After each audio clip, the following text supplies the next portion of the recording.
2016 regular meeting of the Coolidge City Council to order, and we will have an invocation by Elder Paul Roloff of the Christ Lutheran Church. And after the elder's done, please stand for the Pledge of Allegiance. Thank you. Let us pray. Dear Lord God, gracious Heavenly Father, we thank you for all the blessings you shower on us every day. Even though we may not remember them or even recognize them, we know that you remember us and you recognize us, each and every single one of us. And we would thank you for this council. We thank you for the people who protect us, the police, the fire, the first responders. We thank you for the veterans that are here from the various military branches. We thank you for the gentlemen behind that's serving the ministry in our prisons. And we would ask that everything we do and everything we say is according to your will and pleases you. And we ask this in Christ's name. Amen. Amen. Pledge allegiance to the flag of the United States of America and to the republic for which it stands, one nation, under God, indivisible, with liberty and justice for all.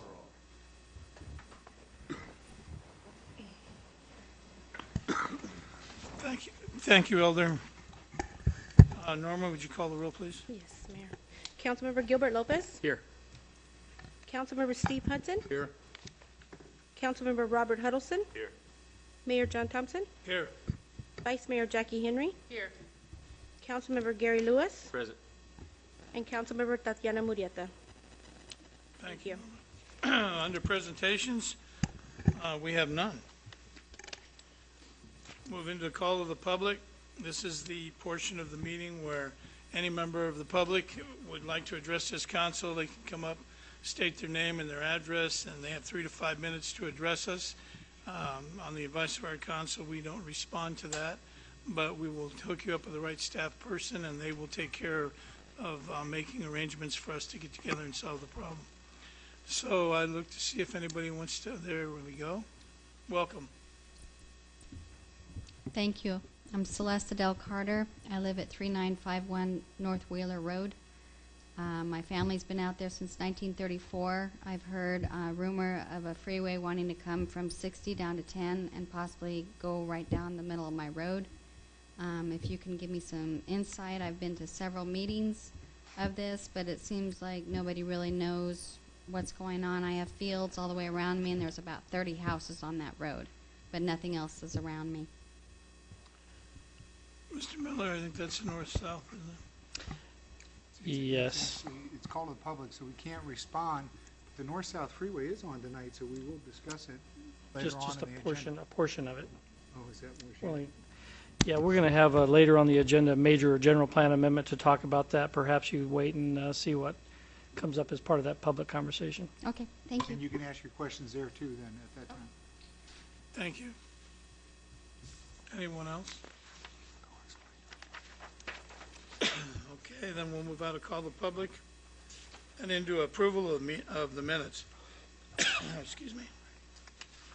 Item 4, City Council Study Session, October 10th, 2016. Item 5, City Council Regular Meeting, October 10th, 2016. Item 6, Special Meeting, October 17th, 2016. Item 7, City Council Study Session, October 24th, 2016. Item 8, City Council Regular Meeting, October 24th, 2016. And item 9, City Council Regular Meeting, October 22nd, 2014. Is there any corrections or any comments regarding these minutes? Mayor, I'd like to move to approve 4, 5, 6, 7, 8, and 9 as read. Is there a second? Okay, there's a motion and a second. All in favor? Aye. Opposed? Okay, thank you. Moving to a public hearing under item number 10 to receive public comments on the proposed major general plan amendments to the 2020 general plan transportation plan map. This is a public hearing. Who has that? Rick? Yes, Mr. Mayor, members of the council, and members of the audience, this is the public hearing portion of the major general plan amendment public participation process. This process was established, late last year, and the statute allows us to consider major amendments to the general plan one time a year. And tonight, we're here to at least at this point present the proposed major general plan amendment. The council is not asked this evening to vote on anything.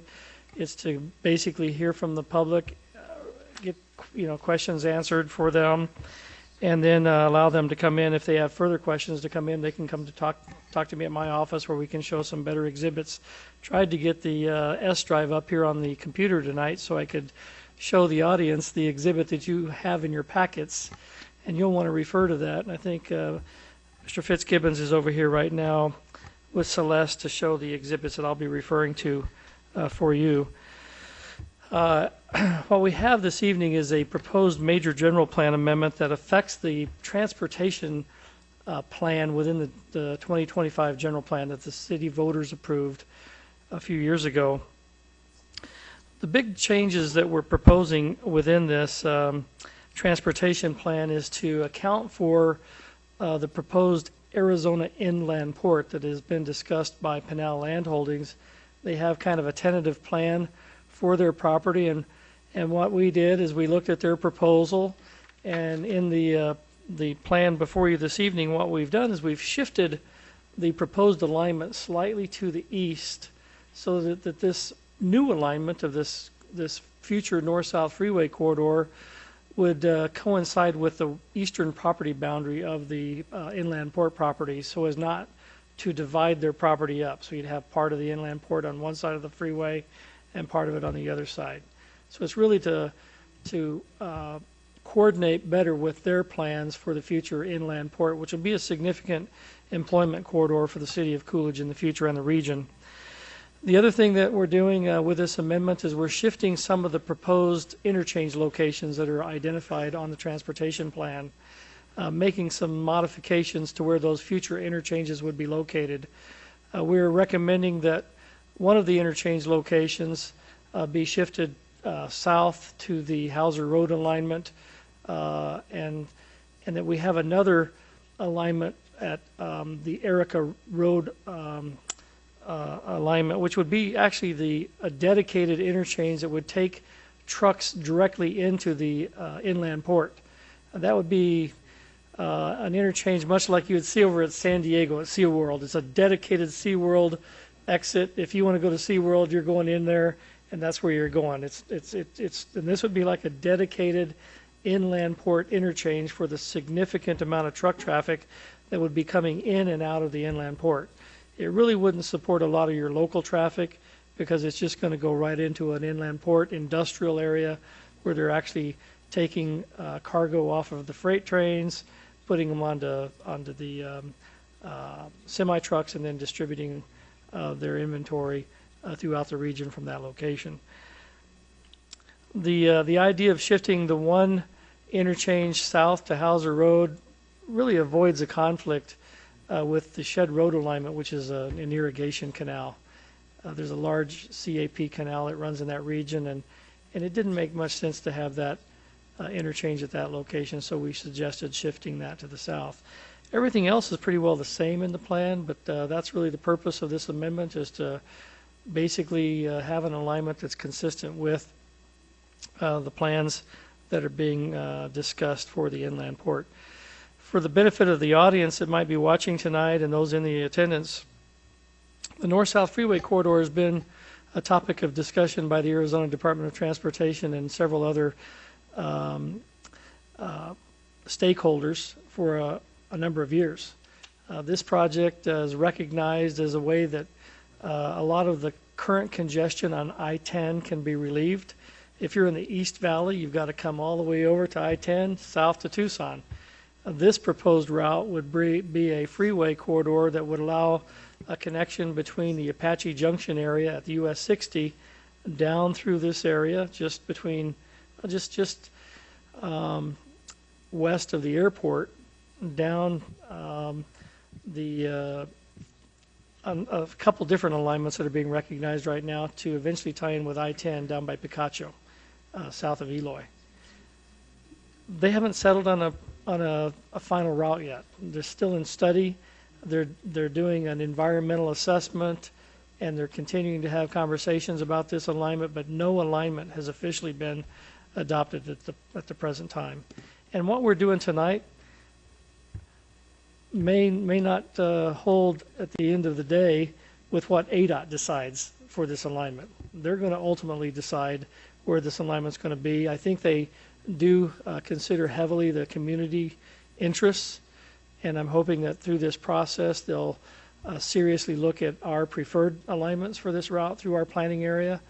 And so what we're doing tonight doesn't hurt in our effort to influence ADOT's decision on the final route. Be happy to answer any questions that you have. Any down here? So does this go on, this has already been proposed, and it was going through Pinal Land Holdings, right? The changes really are just getting out on the edge of Pinal Land Holdings. Yes, that's correct. Basically, the change is to really conform with the Pinal Land Holdings inland port proposal. Okay, it's still on their property? It's adjacent. Rather than going and cutting through or dividing their property, it pushes it over to the edge of their property. So, End up going across their property. I can't answer that without looking at more detail. Yeah, Wheeler Road's not on it. Yeah, I don't think that what we're doing tonight impacts their area at all. Okay. I think the changes that we're proposing tonight are simply around the inland port area. I believe their property is probably further north of this alignment. Yeah, this is down by CCA. Yeah, and I'm more than happy, Celeste, if you want to come in and look at some exhibits more at my office, or anyone else that is watching tonight. The council will consider this at the November 28th meeting for a vote. But tonight it's informational only, and a public hearing to bring these issues up and to gain community input into this process. And Rick, the north-south freeway, I mean, we're looking 15, 20, it could be even longer than that. Well, that question came up at the Planning and Zoning Commission, which already heard this and had recommended approval of this major amendment. That question came up, and they wanted to put me on the spot as to when this is going to happen, and no one knows the answer to that question. But I did say that, when I moved here in 1990, Ahwatukee didn't exist. Queen Creek was just an intersection with a couple of houses. Maricopa was just a few homes. And if you start looking at how this area has developed over time, there's going to be a real demand to help take the pressure off of the I-10, which becomes a parking lot. On many occasions, especially if there's an accident, this provides another route for people to come from the East Valley down to the I-10 as an alternative to the I-10. The 202 that's going through Ahwatukee, that's like 12, 15 years in the making. It's been a long time in the making, yes. Just starting the project right now. It's probably going to be another 5 or 10 years before it's finished. Safe to say. And there's no funding for this to build it. No funding. It's tied in with that RTA road tax that we'll vote on in a year. Yes. Yeah. So there you go. And that won't provide all the funding necessary to do this, but Take a while to generate. take a long time to generate enough to build this. Rick, just to be clear so I have a better understanding, the issue that she was asking about mainly pertains to the north-south freeway, which doesn't really affect this at the moment, correct? Like these are two different things that... Yeah. There were earlier drafts of that freeway, I think, that were over closer to their property, and I think that's, so, I mean, I think this is...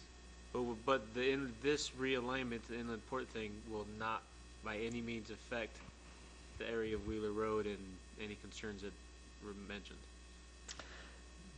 No, I think, and one thing, Celeste and members of the audience and anybody that might be watching tonight, you can really go to the ADOT websites and look. There's a whole bunch of information about the North-South Freeway corridor study and the alignments that have been discussed, and you can really get a lot of information from that website.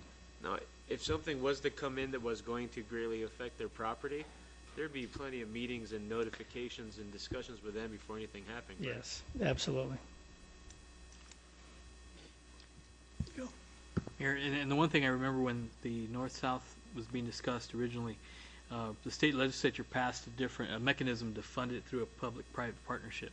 So if they didn't have the money, they opened the door to allow other types of funding from developers and landowners to fund it. Yeah, so that was, and the environmental process, Mayor, as you sent out the message, is ongoing. That's the important part, 'cause it takes forever to do that. So once they get that done, then everything else falls into place. Then things will start happening. But it is a long time. It's a large window. Yeah, we should live long enough to see it come through. But, Hope so. you know, I will say that I feel a little better because 6 months ago, everything was going another direction. So for some reason or another, they've switched back to the north-south alignment as opposed to another route from Vegas to Nogales. So, well, anybody have anything further? Anybody in the public have anything else they want to say? I can share with you a little bit more of what I've been hearing since I've been keeping I can share a little bit more with you of what I've been hearing because I have been keeping up on it, that they're saying that 2025 is when this is probably going to be ramped up. They're also saying they're going to use it as a truck route, and use it for, not scales much say, but where they're going to have them pay a toll. Toll roads. Yes, and then I've heard that they're going to have another direction come down Wheeler to Kleck and then go out to I-10 that way, as well as going to Tucson the other way, but coming straight down. But they keep, it seems like they keep going around my property because all it is fields, and these little 30 houses are in their way. So, but it puts a lot of us, kind of in a bad way. If they put us down the middle of the road of Wheeler and take 300 feet, which is what a I-10 would be, then that pushes us back on the back of our property and puts me right into the canal. And then I lose my electric, I lose my septic, I lose my electricity, and we have the Carter Water Company right now where we supply water to a lot of those people. So I have that to be concerned as well. So like I said, my grandparents came out here in 1934, bought all this property, sold it all off, and now there's just a little portion of us left, and I'd hate to see it, go away when I can brag that I'm in my grandfather's house that he built out of an adobe, for my grandmother working at the Casa Grande ruins. He learned how to do all that. And then plus he did a lot of the drilling in Casa Grande, Florence, and Coolidge, and 80% of the wells are still running today because of my grandparents. And Ralph Swain did a beautiful job on the Coolidge book that were in a lot of pictures and memorabilia of that. So, I have a lot of history here, and I'd like to kind of know which direction to go, back to Laughlin, Oklahoma, where we came from, or stay here. Yeah. May I ask, who, you said they have been telling you this? May I ask who they are? The first meeting was over at the Elks Club over in Florence, and they had a lot of us come to that meeting and write down where we live and our concerns of everything. The other meeting was right here in this room. I did miss one other meeting, kind of came up on me fast, but I just been looking at information like Rick's been talking about. There's a lot of information out there on the internet of just different proposals of which way they're going, but it's just, I know it's all talk, but still, talk makes things happen.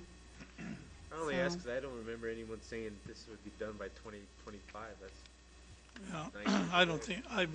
Ms. Carter, I don't think anybody really knows. Okay. I think a lot of it is tied to if the state sells the land behind Florence to the north and east of Florence Junction for the superstition, what is it, villas? yeah. Subdivisions. If they open that up, I think you'll see it move a little quicker. Okay. If they don't open it up, I don't know that it'll. I know at one point they were talking about kind of how 87 comes around the reservation, that might be an issue, of not wanting to go through them, or just like I said, I've been hearing a lot of different things, and so my concern was, when is this going to happen? Is it going to happen? And where do I go? Well, this is public hearing. I would say that just keep on the ADOT website, Okay. and because they're gonna kick that out before A lot of times before we know, and we're in the Sun Quarter MPO and some of these others, and Pinal County are all together on the RTA tax to try to put the money forward to build it. And it's still, they're gonna build it from Apache Junction this way. Right. And they don't even have the land dedicated yet. Well, if they So- go down fast track, I'm happy with that. Yeah. I don't mind being that close to a freeway, you know. I was over at one over in Buckeye. I was 2 miles from that. So that was okay with me. So we're in no immediate danger at this time, but we'll let, Okay. we'll let you know. Thank You're on you. our list now, so we'll let you know. Thank you so much. Thank you. Anybody else? No? Then I'm going to get out of this public hearing and move into business items for consent. I would ask if anybody wants any of these pulled off to let me know now so I don't have to read them twice. Number 12. Okay. Number 18. All right. You good? Okay, here we go. Item 11, consider approval of a request from the New Hope Community Church to close Main Street between Seagull Avenue and Elm Avenue for a Community Day and Health Fair event being held on Saturday, November 19th, 2016, from 8 a.m. until 1 p.m. Item 13, consider approval of change orders number 3, 4, 5, 6, and 7 to remove and dispose of the PVC electrical conduit and drain pipes, abate and properly dispose of pipe, including environmental testing and reporting, investigate, excavate, and fill void causing unsuitable soil condition, and provide proper structural anchorage due to the hollow blocks of existing wall for the City of Coolidge Library Expansion Project.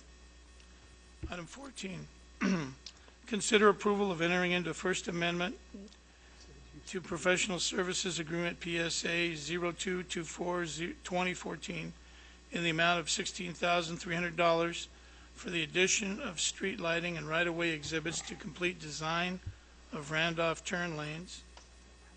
Item 15, consider approval of FY 16-17 street work program and the procurement process to purchase materials utilizing cooperative purchasing agreements to bring back to council for consideration upon finalization of road funding.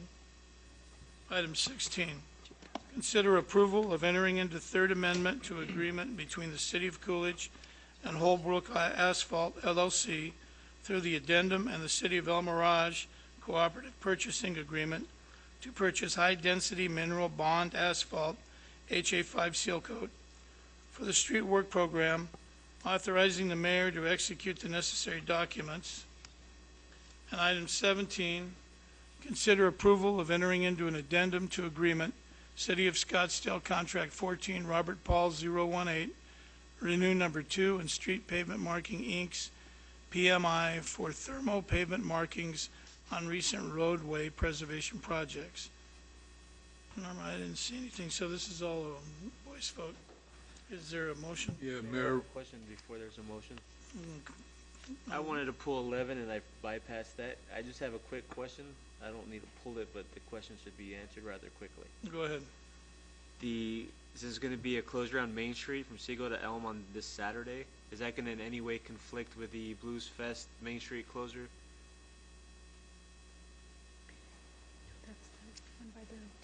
I just need a yes or no to make my No, decision. I don't think so. No, that's Blues Fest is only in front of that one block frontage in front of the Mama Jugs. I was asking just because traffic driving, less roads to drive on. Okay. That's it. Okay. Mayor, with no further discussion, I make a motion that we approve consent agenda items 11, 13, 14, 15, 16, and 17 as read. Second. Choose your second, Norma. All in favor? Aye. Opposed? Thank you. Item 12, consider approval of accepting the Governor's Office of Highway Safety 2017 Emergency Medical Services Grant, contract number 2017 EM001, in the amount of $39,750 awarded to the Coolidge Fire Department to purchase extrication equipment, authorizing the city manager and fire chief to execute the GOHS contract.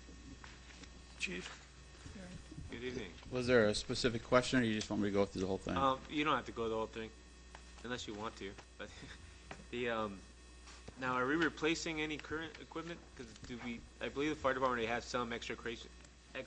Right. We have 2 sets of rescue tech that is no longer supported in the U.S. except through this one company back in New Jersey.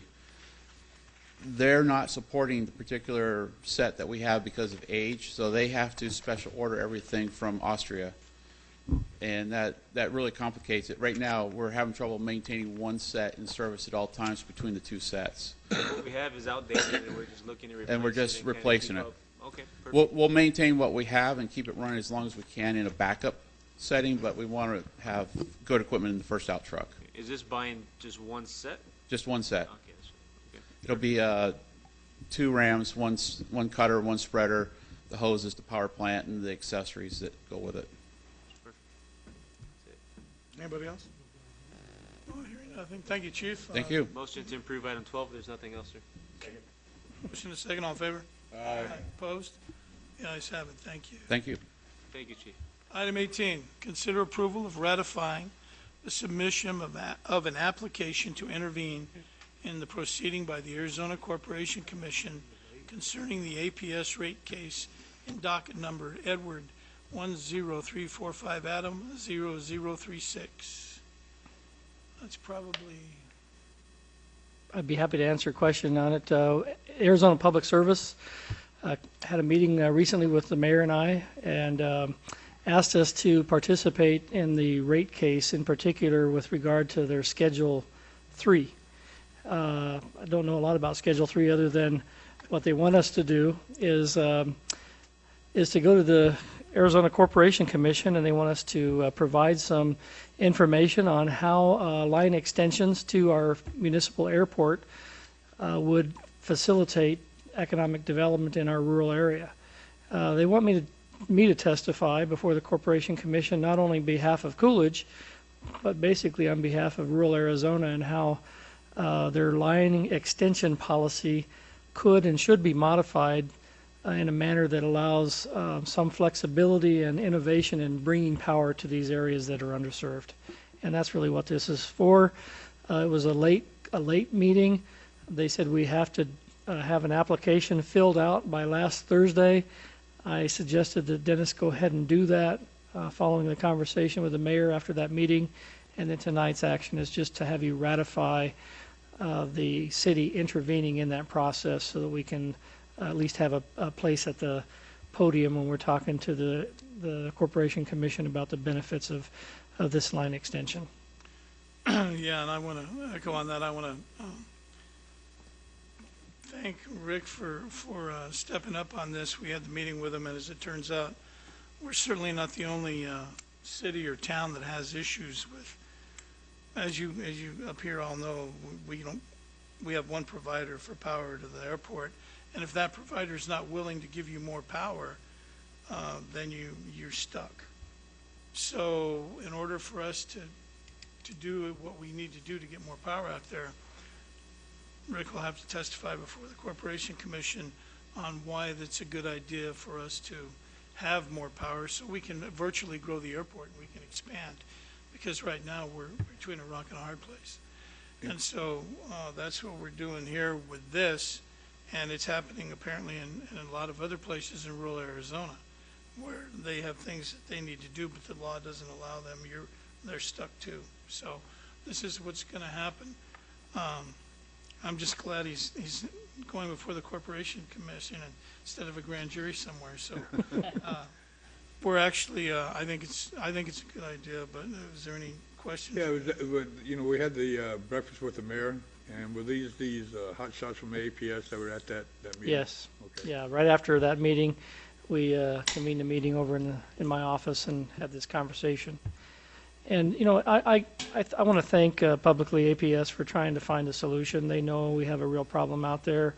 There's no guarantees at the end of the day that we're going to that they'll come out and just extend a line at their cost or at their risk to an area in hopes that we'll have development activity at our airport.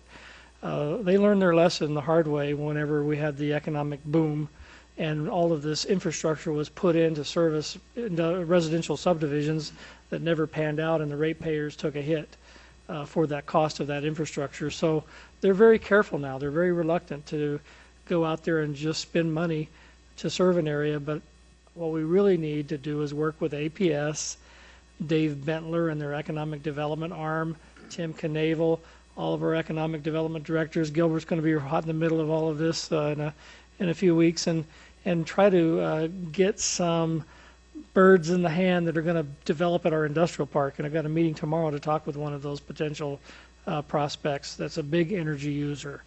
And so once we get those users in hand that have committed to develop out there, they're going to be more inclined to extend it, knowing that their investment is going to be paid for. You know, it was nice for them to attend that breakfast with the mayor, and they genuinely looked sincere about trying to help us out. So. They are, and it's really appreciated. I'm sure that you'll be speaking with some of the people at the league too. Yeah, I did. I talked to Ken Stromick a little bit privately, and just told him what we were doing, and just let him know what we need to know. Thank you. I have some questions. I pulled it. Go ahead. So reading this, it says the APS rate case. I know APS is with the corporation commissions are trying to get the rates increased. So reading this is they want us pretty much to help them on their side to get the rates increased. So everything I've heard doesn't jive with what this actually says, so I'm kind of confused because the case has to do with their rates getting increased because they want them to. So what do we have to do with that? Yeah, we don't. There's not an intention on their part for us to go in there and be a proponent of raising rates to different users. I think this is our opportunity to go in there and talk to them about Schedule 3, which deals with their line extension policies. We're not there to support or be a proponent of rate increases. We're there to support the idea of how they can, in the future, extend lines to these areas that don't currently have service. We're just using that same case, that rate study or that rate case to get there and talk to them about another issue. We're not there to support their rate increases. Well, I'm guessing I need to meet with you offline because I don't understand how the two of them connect. How the rate case and the desire to extend their services, how the two of them really connect when they're in front of the Corporation Commission arguing to charge customers more or get permission to. So I don't see how that correlates with them saying down the road they're going to give us power to the airport. It seems face value, it's kind of like, hey, come talk to the Corporation Commission for us, and we'll see about making this happen for you since we know you need it done. It's kind of what I see, but maybe I'm wrong. Mr. Mayor, Councilmember Lewis, I think the important thing, what they're looking for from the city of Coolidge is they feel that there's a lot of rural economic development potential lines that they could put into service or put into the ground to help the rural parts of Arizona. There is a standard under the statute that they have to prove so that they can recover that in the rate base, or what the rates or the plant, what they call, in the ground. So if they go out and just put a line to the Coolidge Airport and there's no users there to use it or to use it right away, potentially people could come in and say, that shouldn't be in your rate base because that's not really a usable piece of your product, if you will, or your plant in the ground in service. There's a good case in point in the last rate case that went on with Global Water, where they had built a huge wastewater facility, not huge, but a wastewater facility south in the anticipation of where growth was going. Growth stopped. And for the last two rate cases, they have not been able to recover the money they put into that sewer wastewater treatment plant because it's never really been in service. And so I think what APS is looking for from us would be support for putting in these type of lines in rural Arizona, especially at rural airports, because I think their belief is that should be an expense shared by all the ratepayers because that benefits economic development in rural Arizona. So, correct me if I'm wrong then.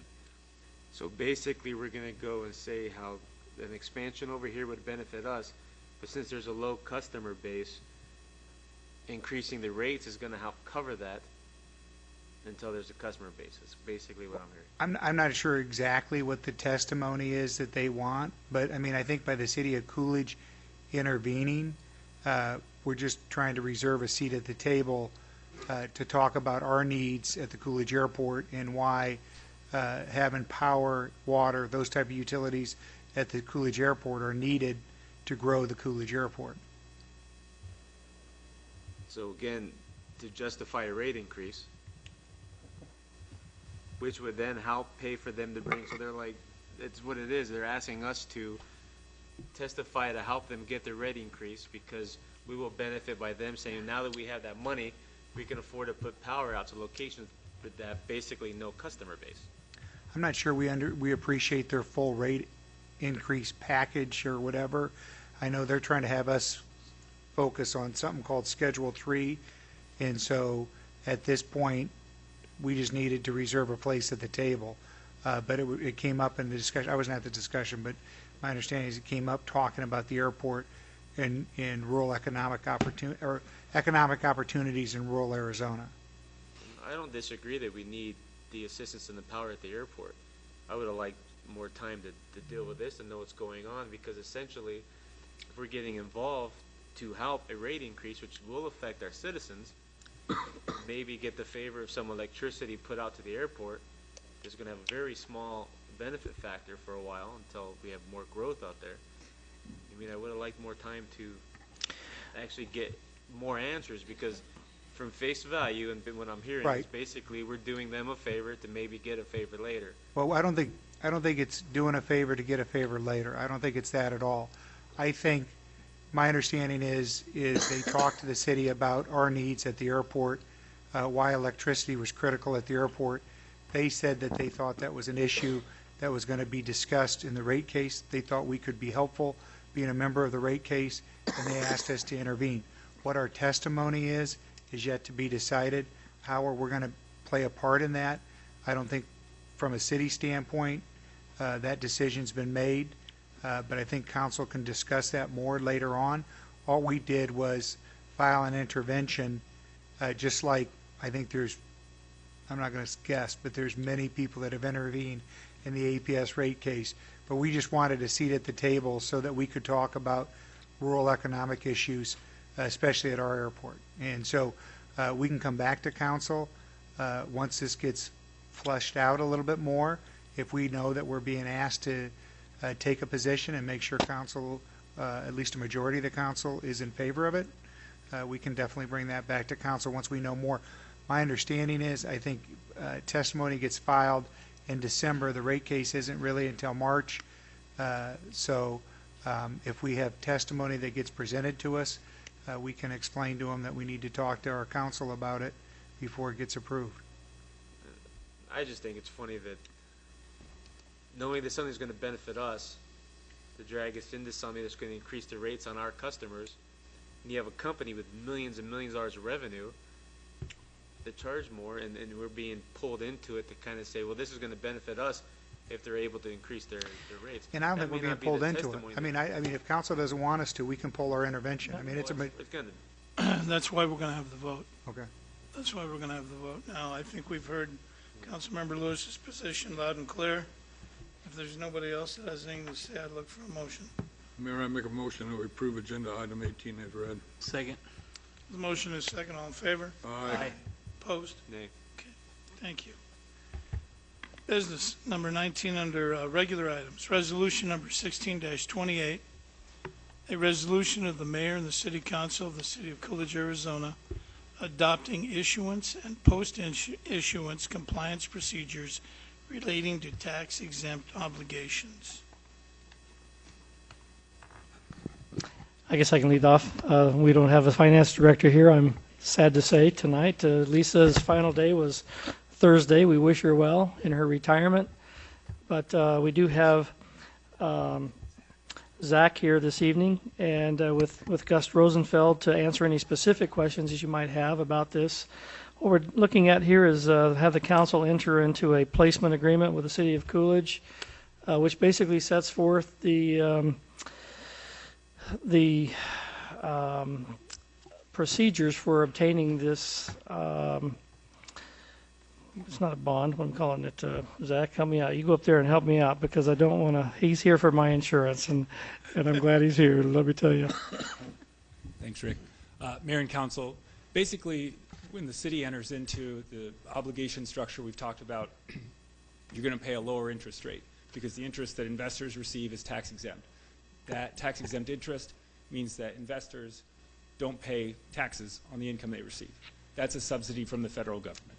The federal government, therefore, recommends that the city adopts policies and procedures, making sure that you're following the rules to maintain the tax exemption of the obligations. The city's already doing this. There's no new costs that come with this. We're simply documenting procedures that the city already follows and observes. Well, that sounds pretty good. Finally, we're ahead of something. Anybody have any questions? No? Okay, if there's no questions, then I'd look for a motion. Mayor, make a motion we approve resolution number 16-28 is presented. Second. Okay, there's a motion and a second. Norma? Vice Mayor Henry, Yes. Councilmember Lewis, Yes. Councilmember Lopez, Yes. Councilmember Hudson, Yes. Councilmember Huddleston, Yes. and Mayor Thompson. Yes. Thank you. Thank you. Item 20, consider approval of entering into a lease agreement between the City of Coolidge and United Gas Company for the purpose of leasing the city-owned property located at 207 South Main Street in Coolidge, Arizona. Mr. Cordova, welcome. Good evening, Mayor and council members. Pleasure to be here, and I want to say that we've been doing a really good job fundraising. This last Saturday, we had a fundraiser dinner.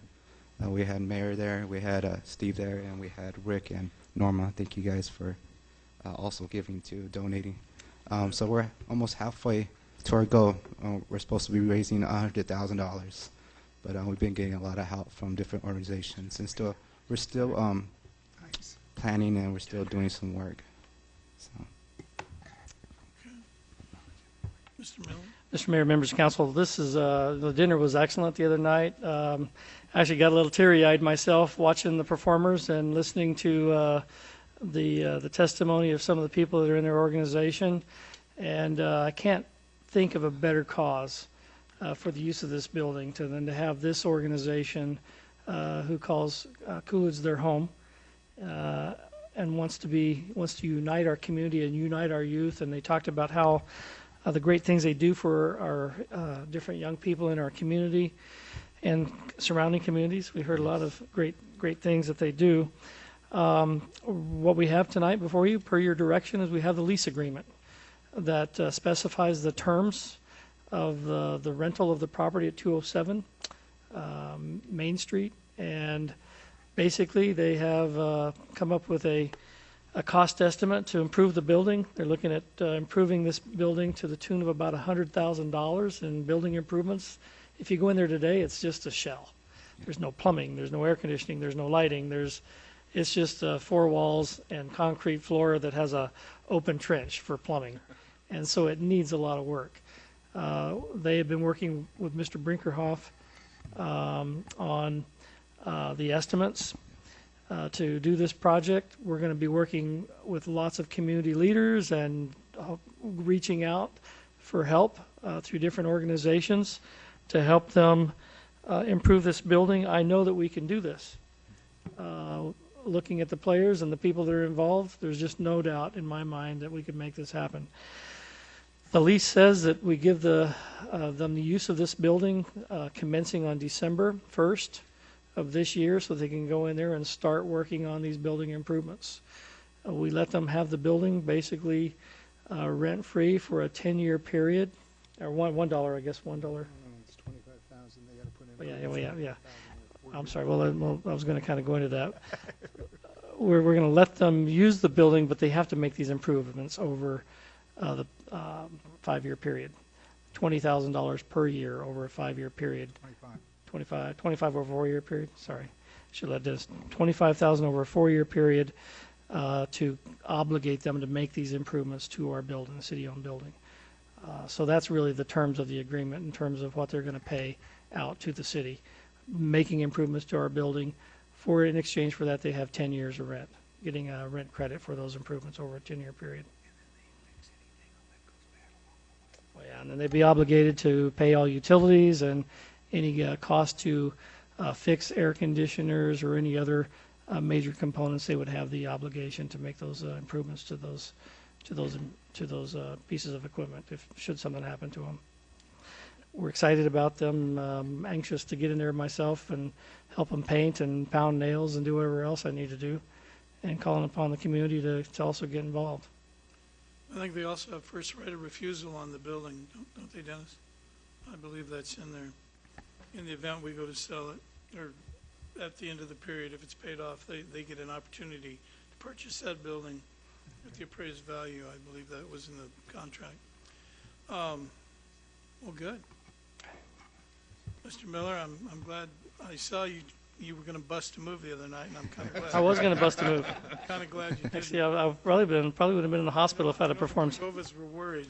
You know, I tell you what, I would break my neck doing what they're doing out there in that dance floor. No, that's I think it'll be worthwhile. It'll be worthwhile for them. It'll be worthwhile for us in the community. You're going to bring more people to downtown. They're doing a great job with a lot of our youth. I don't see how we're going to go wrong. Does anybody have anything? Yeah, go ahead. Mr. Mayor, there is a first right of refusal in the agreement, yep. No, I attended the fundraiser, and I was just totally amazed at the testimony that some of the kids gave, and you helping them find an identity and finding their place in life. Right. And you're taking people that could have committed suicides, kids that could have gone the other direction. And I was just totally amazed, and I am so proud to be a part of this. You don't know how proud I am, and I'm going to do everything I can to make sure that we're going to get this job done.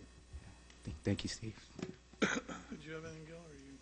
No, I apologize. I couldn't make it. I had my two of my grandkids had a birthday party, and they had to go to that. I couldn't make it back in time, but yeah, I support it any way I can. As Steve says, it's so important. You guys do a great job. Thank you, Gilbert. Please don't let Rick bust a move. I got some pretty good moves. Yeah. Well, keep them bottled up for now. I've learned to dance from this position quite a bit. Yeah, that's true. Gary? Before I go to my questions, when Steve said, I would have loved to have made it. Just like Gilbert had a birthday party in the valley, so I could wait back in time. But like I said, when you guys were formed here last time, I'm glad you guys are making this location your home. But I do want to publicly thank Steve, because we've talked about this before, and it kind of fizzled away because of some red tape and issues or whatever. But Steve and the Brinkerhoffs, along with yourself and your brother, brought this back. I don't think it would have completely happened if Steve I think it was Walgreens, he ran into you guys and said, hey, wait a minute, let's get this done. Because I don't think many of us knew that there was an issue of you guys leaving. So thanks to Steve for getting that done, because like you said, the help that you're doing to our youth, everyone complains that we don't have stuff for our kids to do here. Something, here it is, there's something for you to do. Even if you're not going to dance, you guys get involved with children and youth and teenagers in other ways. So I think it's very good for the city. But something I wanted to ask is, they have the first right of refusal to, if we do sell it, is there anything, because they're going to put a lot of money into the building, that they would get any credit for the improvements towards any purchase price? I can't do anything like that? It's strictly because they're getting 10 years worth of building I'm use. just looking to make it easier for you. Yeah, Yeah. 10 years worth of building use. That's a nice, I think, offer on the city's part to let them use the building. And speaking of use, faith is an important part of their program, and they're going to plan Sunday worship programs there in the building on Sundays, in addition to their dance activities. So that's pretty important. It's also listed as a permitted activity within the building on their Sunday activities. Out of curiosity, Thank knowing you. the work, because I've seen the inside of the building, knowing the work that goes into it, and the fact that there's 4 years with a certain amount of money each year to go into it, how long before you can actually get in there and start doing what you do? Well, I know they're going to do half of it, right, of the building. They're going to make improvements, or they put all the electrical, make it work. But as far as if we don't raise that much money, you know, the whole full 100,000, that we're able to use half of it, because there's like 2 parts of it. Let me elaborate a little bit. I think we tried to make this a little more flexible in the lease by requiring them to do at least 25,000 per year for the first 4 years. They could do more, though. They could do more. They could do it faster. I'm hopeful that we can do more Yes. and do it all at once. But we wanted to give them some latitude in this agreement, rather than say you've got to do $100,000 worth of improvements in the first year. We spread it out over 4 years, because I think we can do this. If we run a little short, if they run a little short on funding and their fundraising efforts, they can continue that over 4 years to make all the improvements. And so it's very likely, and we had this discussion at one of our planning meetings, that we could build this in phases and maybe hold off on some of the improvements in a portion of the building, and then get their dance area up and running and phase in some improvements over a period of time. But you guys have a home until this is ready to go, right? You guys are good to go? Yeah, we have a basement at the Presbyterian Church, which is a good location, and with that basement, we actually have over 100 kids. So if we could do good there, I know with this building we could do even better. All right. So yeah. So you at least said you got a year or so, maybe to the grand opening. You got enough time to teach Rick how to dance. I'm expecting to see it. Oh yeah, expect some adult classes, hopefully Maybe soon. Rick and the mayor did the jitterbug. I think we could do it. We could do it. There's nothing else. Oh, I'm sorry. No, I was going to just say that, you know, there's a great opportunity in outreach here. I'm really looking at the community to really get involved here with this, because, you know, go to their Google United Dance Crew and look at what they're doing. They've got some really awesome videos, and the things that they showed the other night. They have their young people that are actually doing these videos. They're professional quality. They're all about Coolidge and about this community, their home, and it really is an amazing group. And not these things don't come along very often, but this is the right thing. It just feels right all the way around. That skit that they did was just phenomenal. It was. I mean, just phenomenal, and it shows everyday life of what kids these days go through. Right. And they need somebody besides the parents to go to open up, that can listen to them and answer their questions, and that's what you guys do. You make people's lives happen, young kids, and it's fantastic. Yeah. Oh, Are you thank going to be able so to much. focus with the smell of bread coming across the street? Oh yeah. It distracts me when I drive by. Oh yeah. Vice Mayor, go ahead. I want to also apologize for not being able to attend the other night, but Mike and I will be making a donation, and truly appreciate everything that you're doing for our kids here and in surrounding jurisdictions. Oh, thank you so much. Appreciate it. Nothing further, Mayor. I'd like to make a motion. Go ahead. Approve. I second it. Motion is second. All in favor? Aye. Opposed? All right. Thank you, Mr. Cordova. Thank you. Thank you so much. You bet. Item 21, resolution number 16-29, a resolution of the mayor and the city council of the city of Coolidge, Arizona, authorizing and directing the mayor to enter into the First Amendment to Exhibit C to the pre-annexation and development agreement between the city of Coolidge, Pinal Land Holdings LLC, and the city of Mesa. I guess it's going to be you. It'd be me, Mr. Mayor, again.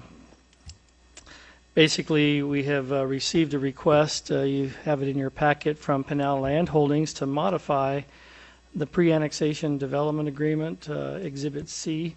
In that agreement talks about a mill levy that they're able to charge to fund public improvements within their development, and that is set at a rate of $3.45 per $100 of assessed value that they can assess to help fund this infrastructure cost. They're asking to modify that to allow that to be increased to $4.44 per $100 of assessed value. That'd be the amendment. We do something very similar to this when we see valuations decrease significantly in a city. Sometimes we'll raise the tax levy to keep our revenues the same. Virtually the same request here on their part. property values have diminished to the extent that they think that having that higher levy will allow them to build the infrastructure that they originally anticipated having to develop for this project. Yeah, all they're recovering is the money they lost through the assessment, really. I mean, the Correct. valuation. This is kind of a self-fulfilling, the market's going to determine if the market, they can't get this too high or they won't be able to sell houses. I mean, this is going to be a tax on the property for everybody that lives within this community. And so it's really, it allows a developer to find a funding mechanism to make the public improvements, but they got to keep it within reason to keep it marketable.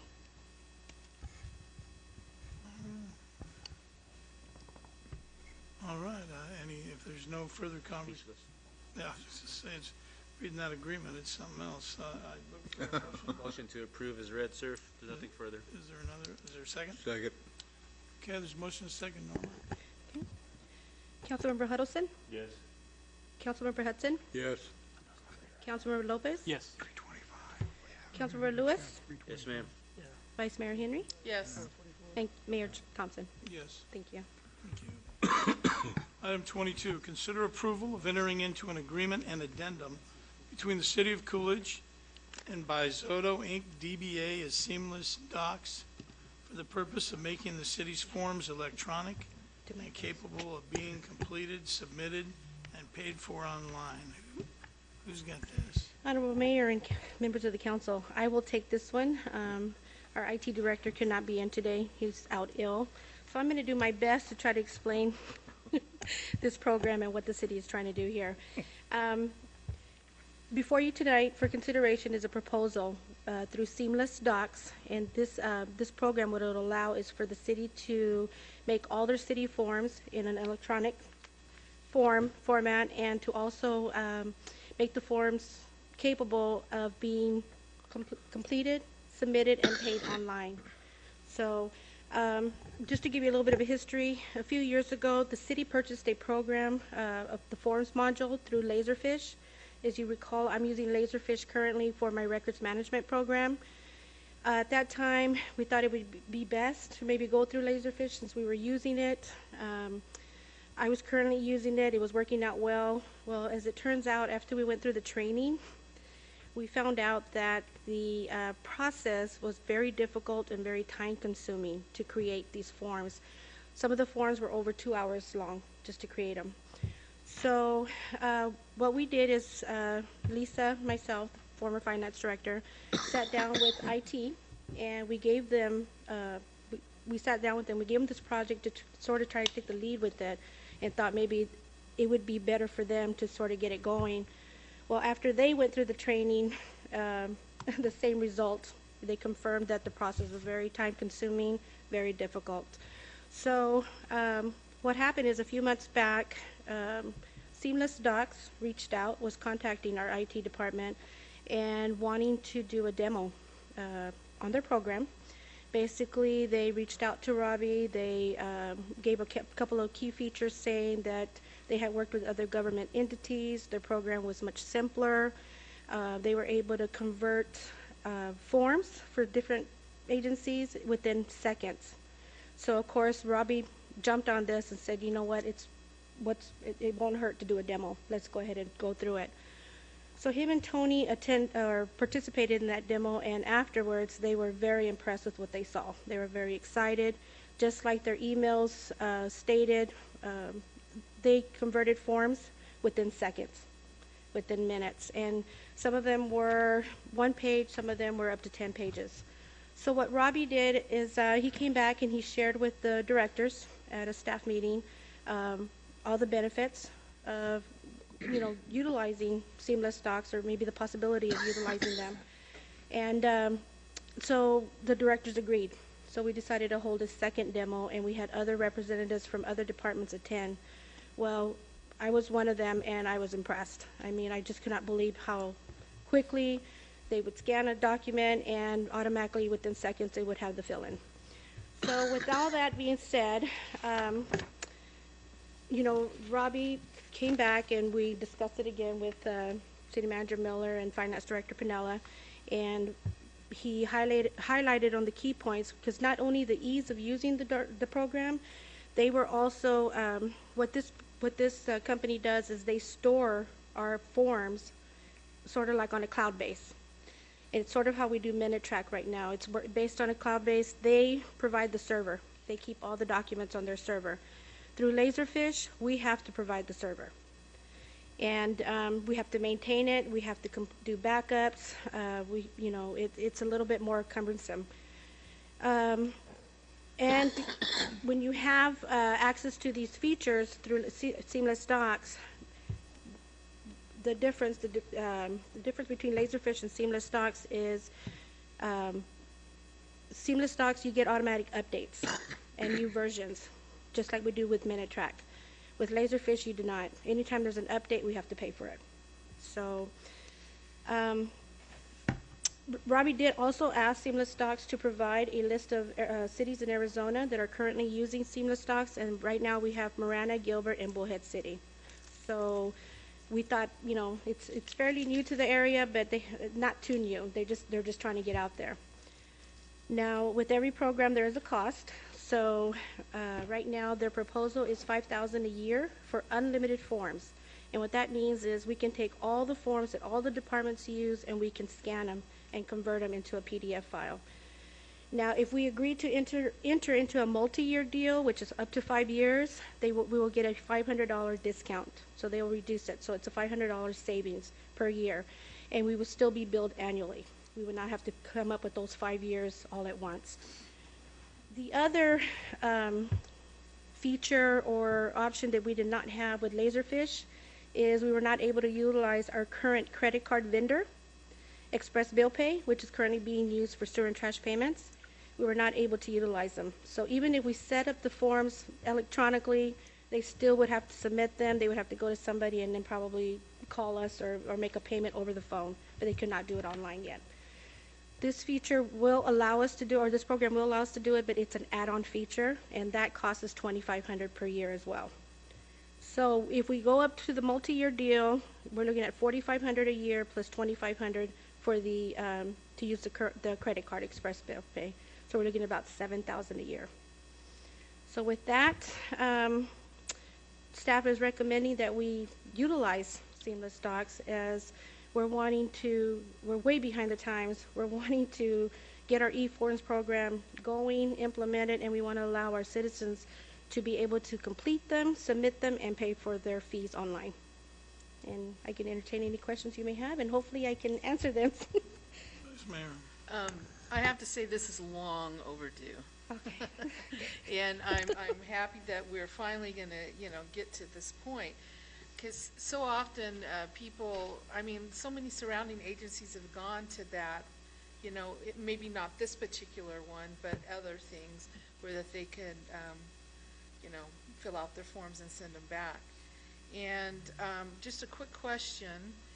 Did you contact the 3 agencies that are using it here in Arizona? I'm not sure. I myself did not, Vice Mayor Henry and members of the council. I did not contact them personally. I'm not sure if Robbie did, but we can always go back and I can find that information out and get it back to you. I was just wondering how, I did not. So I personally did not do it. Well, I think it's wonderful. So. I think Robbie even mentioned this system has a capacity of allowing us to do surveys. Yes, if I remember correctly, that we could do community surveys on this particular. He came back amazed. To hear him talking about the time saving over our current model, and I hate to say that we bought something that we couldn't use, but we bought something we couldn't use. We could use it, but it's going to take a lot of time and energy and effort. And I think this system, the way he's explained it to me, is that this was so much more efficient, so much more user-friendly that we'd be saving to go with the system and just discard what we were going down the wrong path. And this is a better path in accordance with our IT guy. So if we didn't call them for a reference, then we don't know how much that they're all 3 of the cities that are using it in Arizona are bigger than us population-wise. Probably staff-wise too, I would imagine. But we don't know how much they're charging these 3 cities, do we? We don't know if they're charging them by population or I'm just wondering if it's a standard rate of 5,000 a year, and then it's 2,500 if you've already bought bad equipment. Now you got to try to Mayor, make everything match up. Mayor and members of the council, according to the demo I participated in, it is based on population. So the fee that we're being given in right now, it is based on our population, and it's tied up for the next 5 years if we decide to enter into this agreement.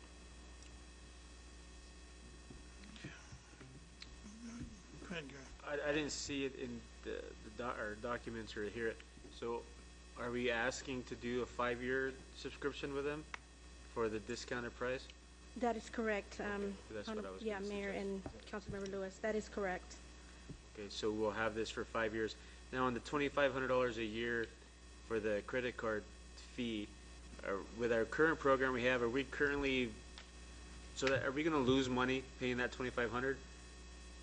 Are we going to take are we at least making enough where that $2,500 isn't going to negatively impact?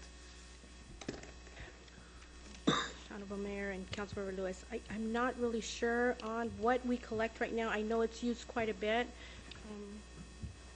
What do we currently pay a year for our fees? Rachel, do you know, You don't have that figure? Close to this, maybe, roughly?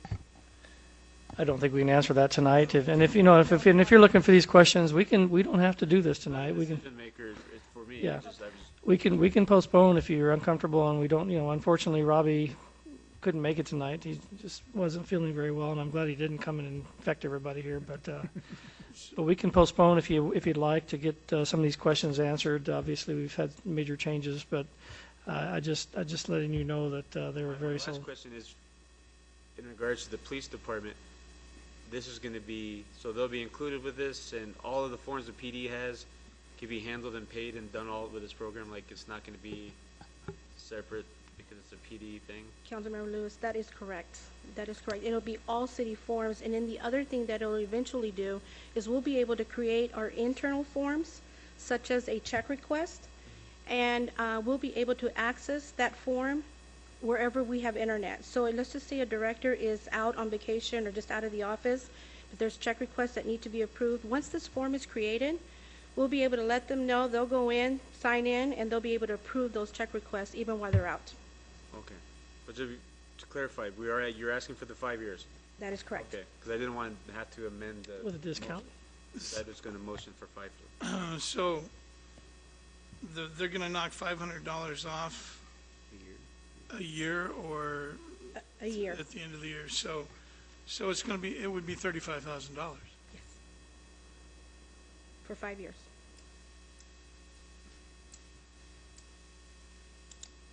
Anybody else have anything to? I'd like to table it. I mean, is it going to hurt if we table it and get a little bit more information on it, talk to the other cities and see how it's performing for them? Right.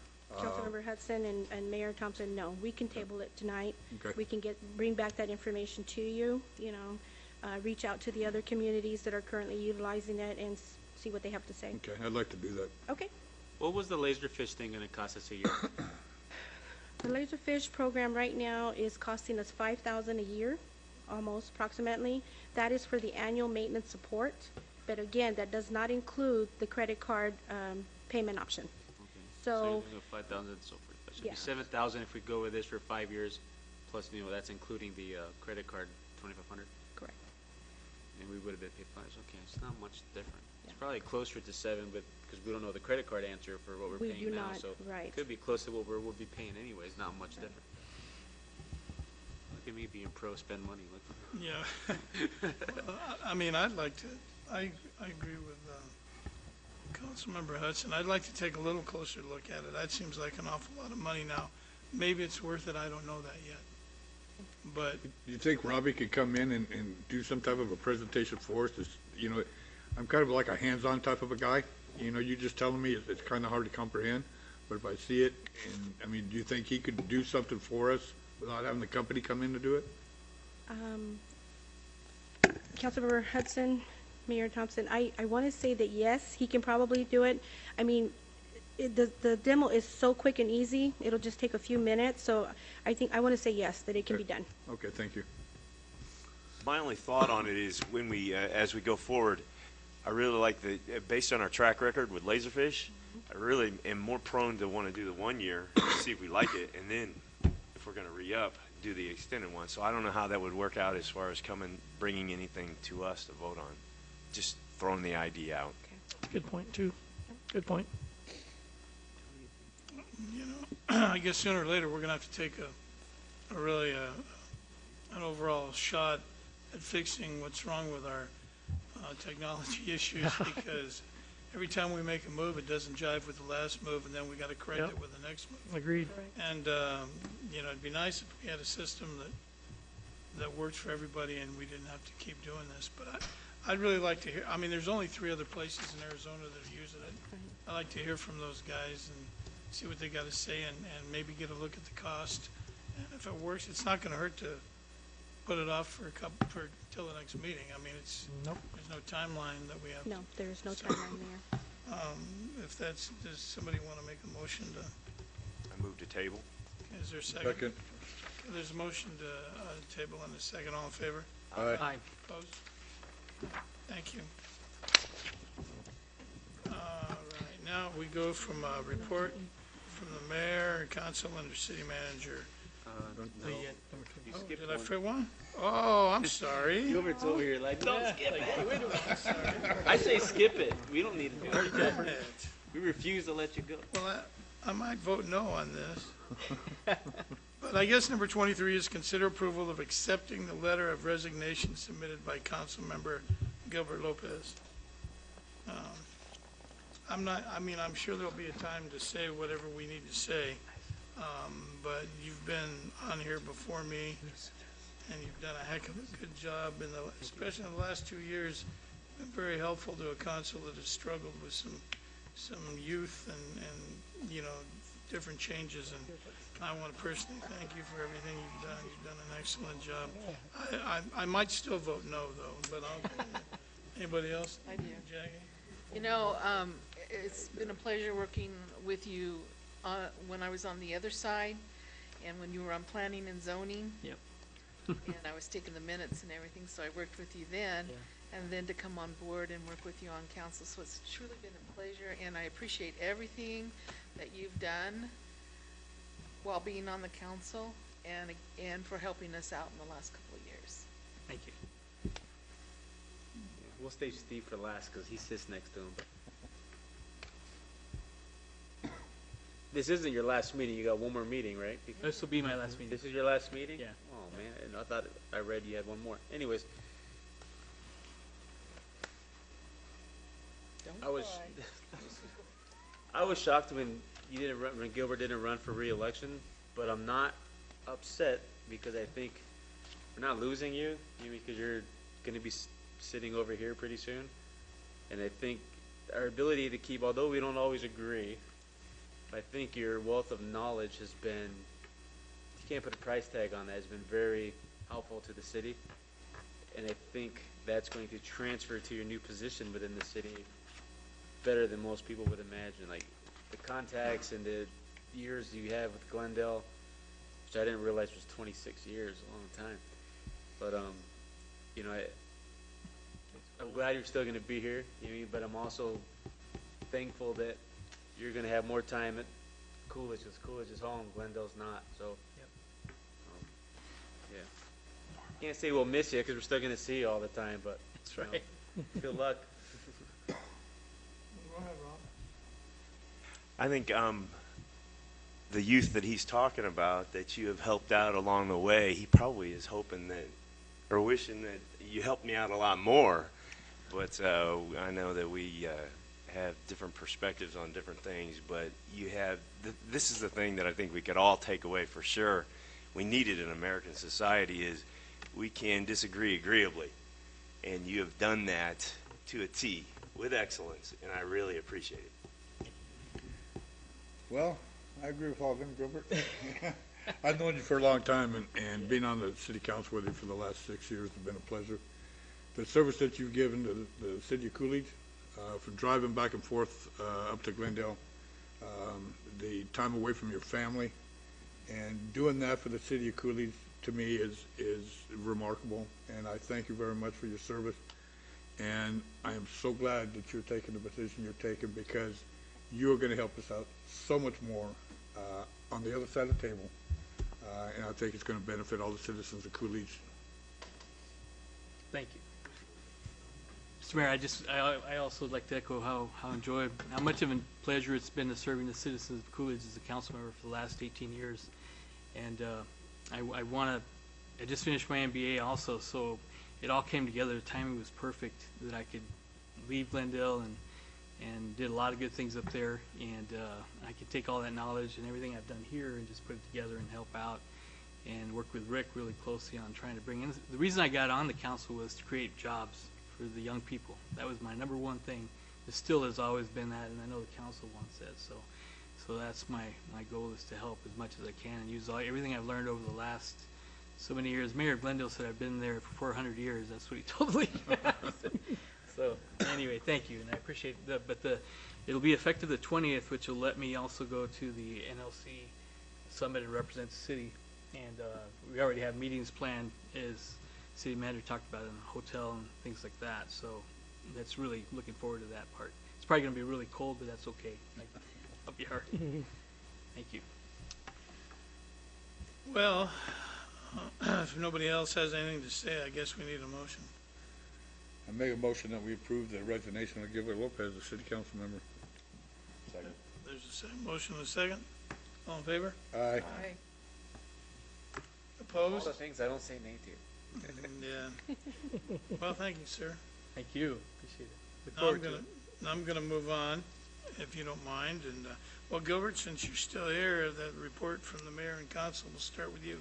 Thank you, Mayor. I attended the Veterans Day Parade. It turned out to be really nice. A lot of people, as far as the eye could see, it seemed like they were lined up, and a lot of really enthusiastic veterans, and it was a great event to thank the vets. And I think everybody got together afterwards at Artisan Village, and they had the parachutists come in. I saw that on the Facebook, so it was very good. So it was a great day in Coolidge. So.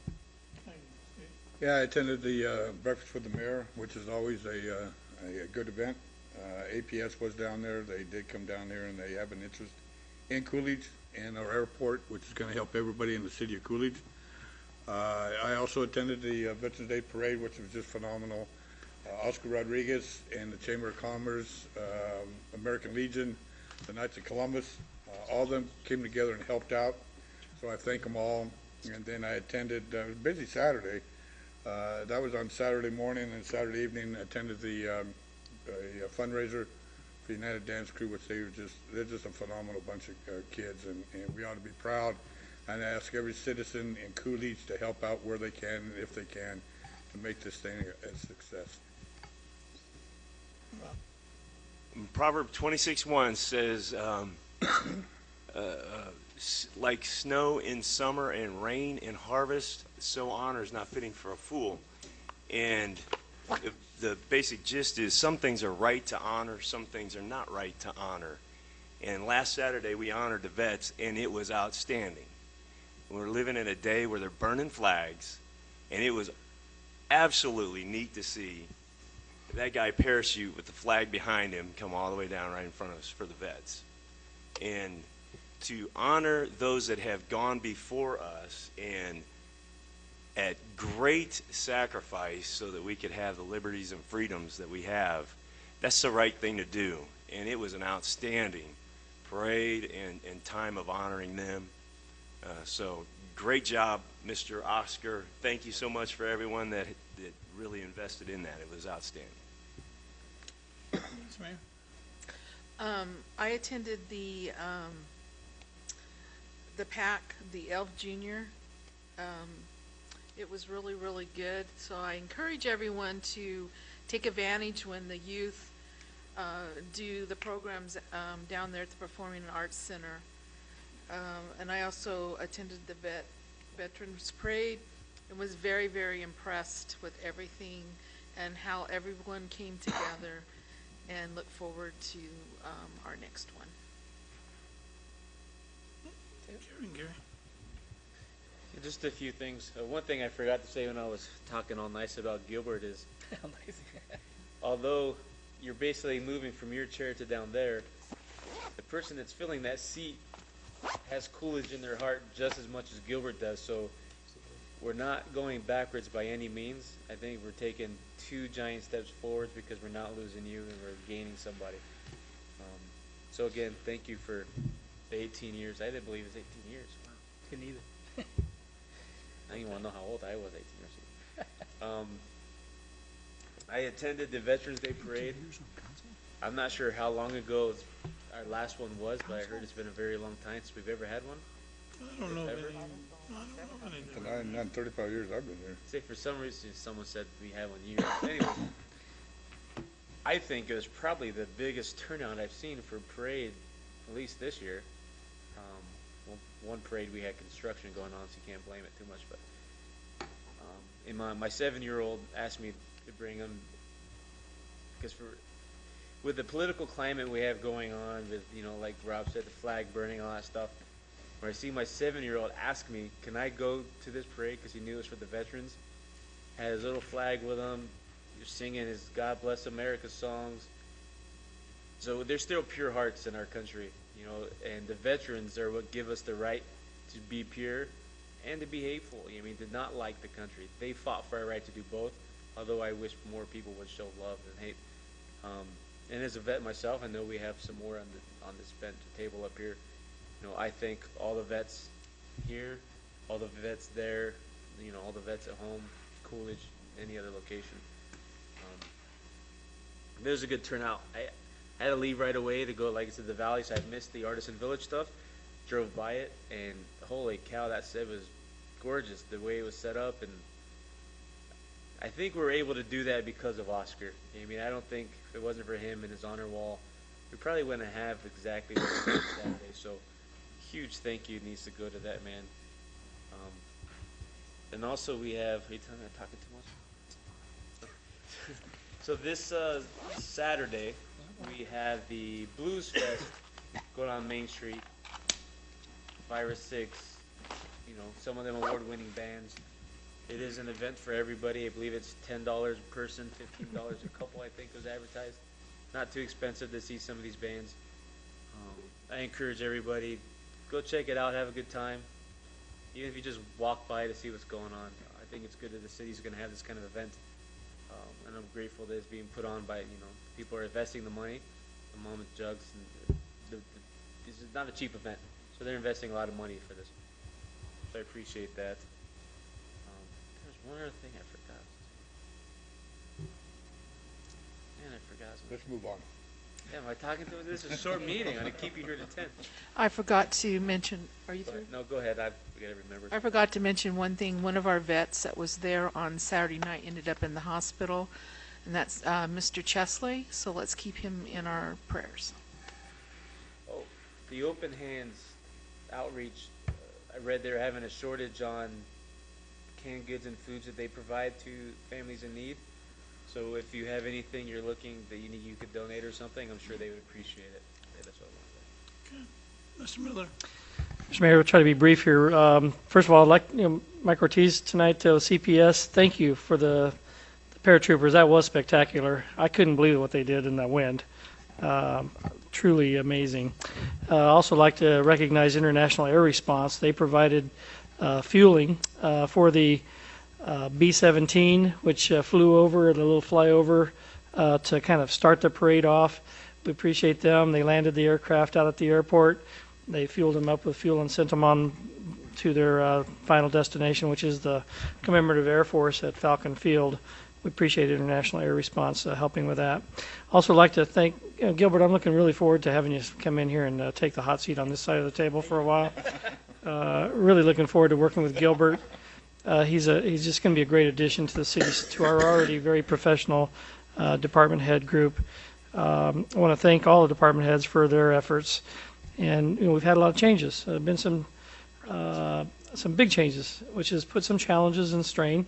But we're going to work through it. With Lisa's final day as a city employee, enjoying her retirement now, was last Thursday. But I'm happy to announce that Gabe Garcia will be assuming the role as finance director, commencing on November 28th.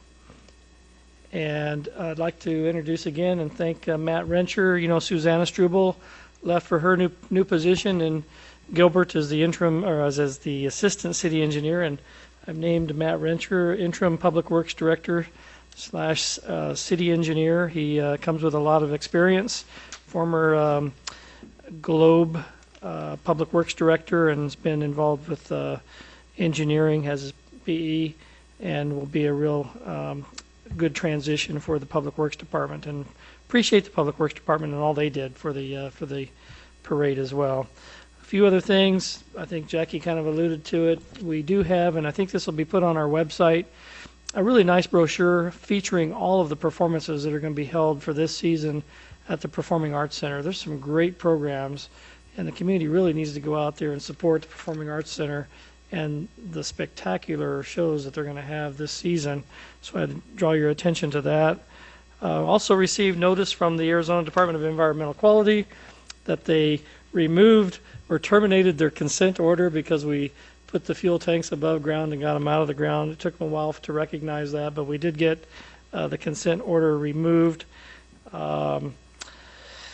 Issued a notice to proceed to Banachie Construction, so tomorrow there'll be a lot of activity at the airport with them doing the rehabilitation and extension or reconstruction of taxiway B through B4.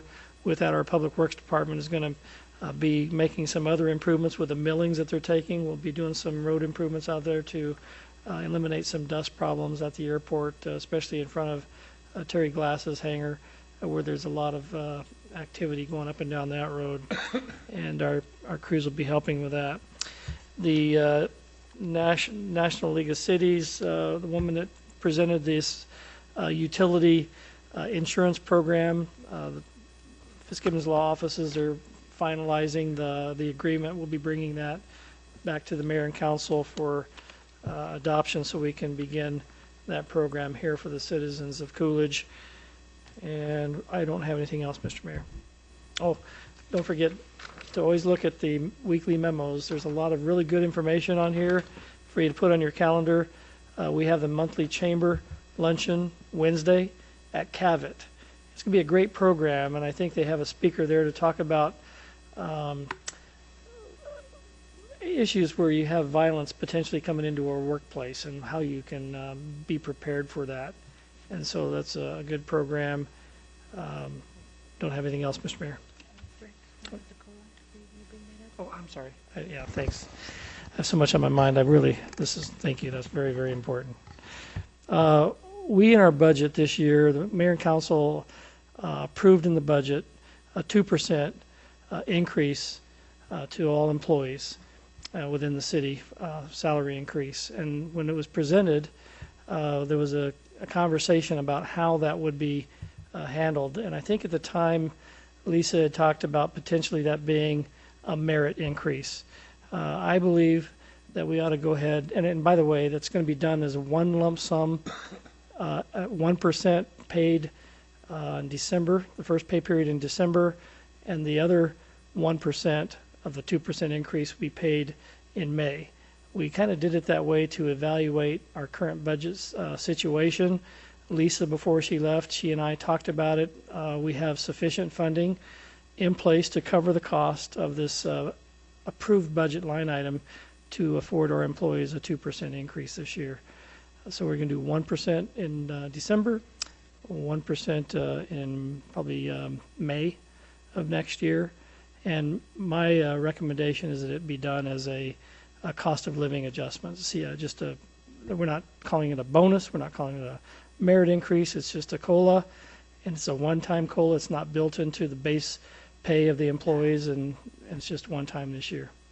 I'd be happy to answer any questions if you have concern about that recommendation that be handled as a COLA, and it's for all employees. That'll give them enough time to buy us all Christmas presents. Yeah.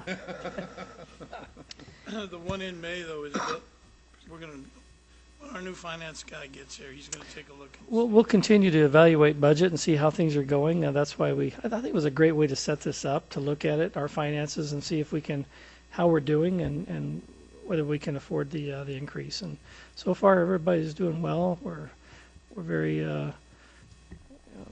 conservative in our spending and very cautious with our funds, and it looks like we have sufficient funding or revenues coming in to cover this. All right.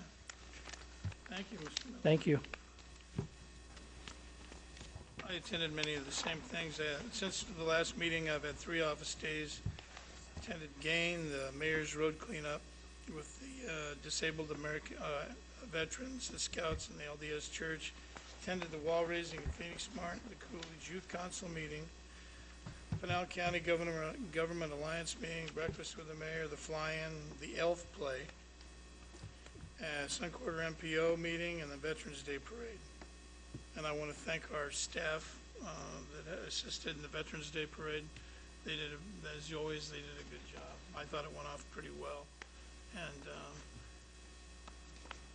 1 minute. It'd take less than a minute. Okay. I forgot this last meeting, but I wanted to make note of this. So I believe about a month, maybe month and a half ago, the VFW in town, they collect cans for recycling, and they use that money to buy gifts for children during the holidays. And someone went into their property and stole the stockpile of cans that they had, which I don't know the dollar amount. So, to much of my surprise, the owners of Jugs and Strokers, my mama Jugs, found out about this, were upset about it, and collected cans and money, and got a couple other businesses in town, including Tags, to donate the money to the VFW that they lost on this theft, and to help with them in obtaining more of the cans they use for recycling. So I just wanted to publicly thank them at our meeting. It was a great cause. They didn't have to do this by any means. So to Jim and Stacy and the Tags Cafe as well, it was a very generous thing that they did. So there'll be some children this Christmas that will still get gifts from the VFW that someone decided to try to rip that opportunity from them. So that's very shameful, and I'm upset that that happened. But I'm glad community members stepped up to take care of our people. I just wanted to make sure that they were thanked publicly. Okay. Well, thank you. All right. I need a motion to adjourn. So moved. Motion and a second. All in favor? Aye. Aye. Opposed? Thank you. We're adjourned.